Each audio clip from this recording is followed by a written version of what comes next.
Hello and welcome back to revise GCSE history.co.uk. This is video 3 in the topic Law and Order in the West, and in this video today we're going to be looking at a specific conflict which was the Johnson County War, and this took place in 1892, and it was a specific range war, and the war was between the cattle barons. And when we say cattle barons, we mean large ranchers, large-scale ranchers who owned lots of cattle and had very big herds, because 1892 is obviously after the cowboy age. So it's a conflict between the cattle barons and the homesteaders. And the homesteaders are small ranchers living and owning land on the plains. So that's what the conflict's between, and it took place in 1892. So cattle barons versus the homesteaders. This is the Johnson County War. So the Johnson County War of 1892. Johnson County in Wyoming, which is a US state, was settled by cattle barons in the 1870s. Cattle barons were men who ran large-scale ranches. So it was settled by these cattle barons. The cattle barons became very powerful in the state of Wyoming and joined together in the Wyoming Stock Growers Association. The Wyoming Stock Growers Association. You need to know that. The governor of Wyoming was also part of the Wyoming Stock Growers Association, along with other important individuals in the state. So the Wyoming Stock Growers Association had quite a lot of influence, and the purpose of this association was to protect the interests of its powerful members, and by the 1880s, 3 threats to the cattle barons had developed. So what were these 3 threats that had developed? Well, the first was that beef prices were falling. So the extreme winters of 1886 and 1887 had damaged income from ranching cattle. So herd sizes were greatly reduced because lots of cattle died during these harsh winters, and the price of beef was falling also due to a change in tastes. People were preferring more expensive meat such as lamb rather than cheap and nasty beef. The second threat was that homesteaders were settling in Wyoming, and this led to disputes over land ownership. Homesteaders were settling on land which the cattle barons claimed was their land. Let's just explain this final point here. So homesteaders actually owned their land. They bought it, or they were given it free or very cheaply due to government acts. But the cattle barons didn't own their land. They just claimed it. So obviously this could lead to disputes, because cattle barons didn't own all their land. They just claimed the land. Homesteaders could then go and buy the land, because in the eyes of the US government the land hadn't already been bought, and this led to many disputes over land. Cattle rustling was also becoming a problem. We said in an earlier video that rustling is just stealing cattle. A rustler is somebody who steals cattle. So rustling was becoming a problem. The cattle barons lost cattle to rustlers, and they blamed the homesteaders for this. Whether the homesteaders were rustling or not, we don't know. And it was difficult to get juries to convict people accused of rustling. So it's difficult to get juries to convict people. So the cattle barons decided to take the law into their own hands. It was difficult because people said that if you found a motherless calf, you could steal it. If you just found a motherless calf, you're entitled to take it. But obviously, that sort of a loophole in law led people to think, oh, that calf might be motherless, let's just take it. But then people might accuse them of rustling if it's not motherless and stuff like that. So basically, like, silly values and attitudes led people not being able to convict rustlers of rustling, and people falsely blaming people of rustling, and all sorts of things like that.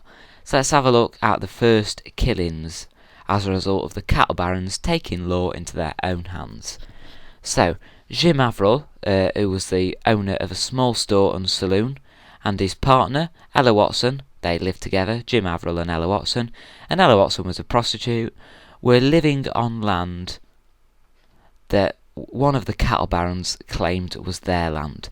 So, in 1889, Jim Averill and Ella Watson were lynched outside their cabin.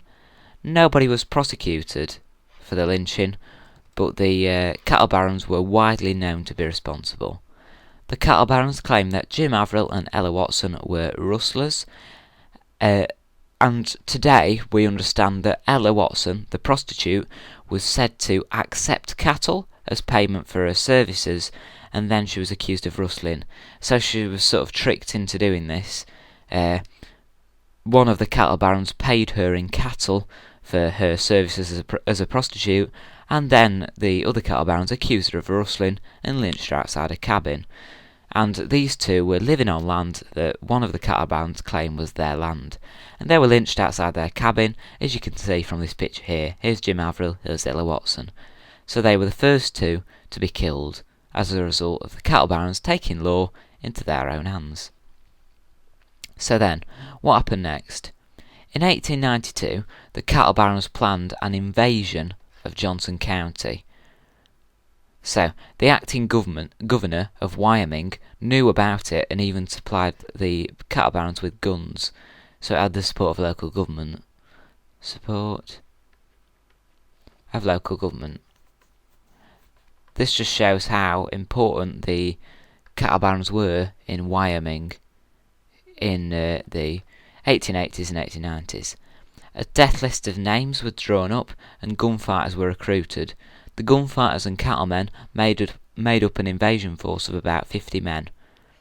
So the invaders were brought to Wyoming on a special train provided by the Union Pacific Railroad Company. That's shown again that this invasion has the support of many people if the railroad company are putting on a special train for it. And the plan was to capture the town of Buffalo, which was nearby, kill the sheriff, and then... So the town of Buffalo is in Johnson County, I think. I'm not actually too sure about that. But anyway, the plan was to capture the town of Buffalo, kill the sheriff of Buffalo, and then kill the rest of the men on the death list. Yeah, sorry, just remembered Buffalo is in Johnson County. So they planned to capture town, kill the sheriff, and then proceed with the death list. So, plans into action. What happened? So, the invaders began by cutting telegraph wires to Johnson County, to cut it off from the outside world. So that's the first thing they did, so that the people living in Johnson County couldn't alert the authorities. They cut off telegraph wires. Then the plan went wrong from there. They were then stopped by the heroic resistance of an individual called Nate Champion, and this here is Nate Champion, this picture. So the invaders were stopped by someone called Nate Champion. After the death of Nate's friend, Nate being short for Nathan by the way, Nick Ray, Nate Champion managed to hold off the invaders all day.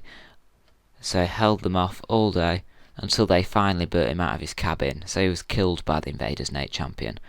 So they were stopped by this individual called Nate Champion after his friend called Nick Ray was killed. So Nate was very heroic and held off the invaders all day until he was finally killed by them. But while Nate Champion was holding off the invaders were actually spotted by passing riders, and by the time that Nate Champion was dead, burned out of his cabin, the alarm had been raised in the town of Buffalo that the invaders were coming to invade the town, so the locals could get ready for the invasion. So what happened? The next day, as the cattle baron and gunfighter invaders approached Buffalo, they heard that local people were armed and ready. They then retreated. So, the invaders were besieged by nearly 300 men until the US cavalry arrived to save the invaders from being killed. So, if you remember, the invaders have a force of 50 men, but the local people in the town of Buffalo, so let's just call them the ranchers, the people against the cattle barons, had a force of 300 men. so the invaders were massively outnumbered and were besieged until the US cavalry had to step in to save them. The invaders were taken into prospective custody. The war ended with 2 people dead and several wounded. The 2 people that died were Nate Champion and Nick Ray. Nate Champion being the man who held off the invaders, and Nick Ray being his friend who was killed earlier. And the cattle barons were actually never convicted for the invasion. However, they never had the same power in Wyoming again, and the homesteaders were able to continue their lives in peace. Whoops. So that's all you need to know about the specific conflict between the homesteaders and the cattle barons, which is the Johnson County War of 1892. Okay, so we've gone through all the knowledge we need to cover for this video today. Here are 4 quick questions based on all this content we've been looking at in today's video. Pause the video here if you wish, have a go at these questions. If not, carry on watching, we'll do them together. Alright, so the answers to the questions. Question 1. In what year did the Johnson County War take place? That was in 1892. What 3 threats to cattle barons had developed by the 1880s? Let's list these. So beef prices falling, homesteaders were settling,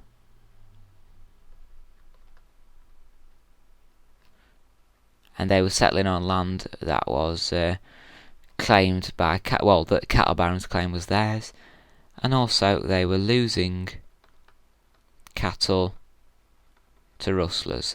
They are the 3 threats that developed. Question 3. Who were the first people to be killed by the cattle barons in 1889? So, it's Jim Averill and Ella Watson, and those 2 were a couple. Watson was a prostitute,